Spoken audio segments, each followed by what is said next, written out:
Guys അങ്ങനെ ഞാൻ ഒരു 10-15 ദിവസത്തിന് ശേഷം എൻ്റെ വീട്ടിൽ നിന്ന് മടുത്തിട്ട് ഞാൻ എറണാകുളത്ത് പോവാണ്. വീട്ടിൽ നിന്ന് മടുത്തിട്ടല്ല, എറണാകുളത്ത് പോവാണ് ഗൈസ്. വെറുതെ ബോറടിക്കുന്ന വീട്ടിൽ നിന്ന്. അങ്ങനെ ഒരു സമയം 6:30 ആയി.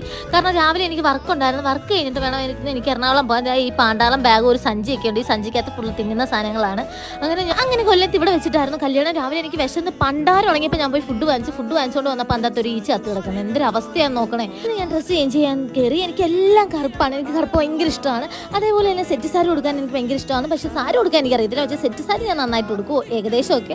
അങ്ങനെ സെറ്റ് സാരിയൊക്കെ കൊടുത്തൊരു മലയാളി മങ്കയായിട്ട് ഞാനിങ്ങനെ ഇരിക്കുകയാണ് ഗൈസ്. പിന്നെ പോയിട്ട് സദ്യ കഴിച്ചു. സദ്യയെ പറ്റി പറയുകയാണെങ്കിൽ ചോറ് കുറച്ച് ഫ്ലോപ്പായി പോയി. കുറേ വെള്ളമായിരുന്നു ചോറിൻ്റെ അകത്ത്. പിന്നെ ബോളിയും പായസവും കഴിച്ച് മത്ത് പിടിച്ചു പോയി. അങ്ങനെ ഞാൻ അവിടെ നിന്ന് ഓട്ടോ ആയിരുന്നു റെയിൽവേ സ്റ്റേഷനിലോട്ട്. കാരണം എനിക്ക് 2 മണിക്ക് ട്രെയിൻ ഉണ്ടായിരുന്നു.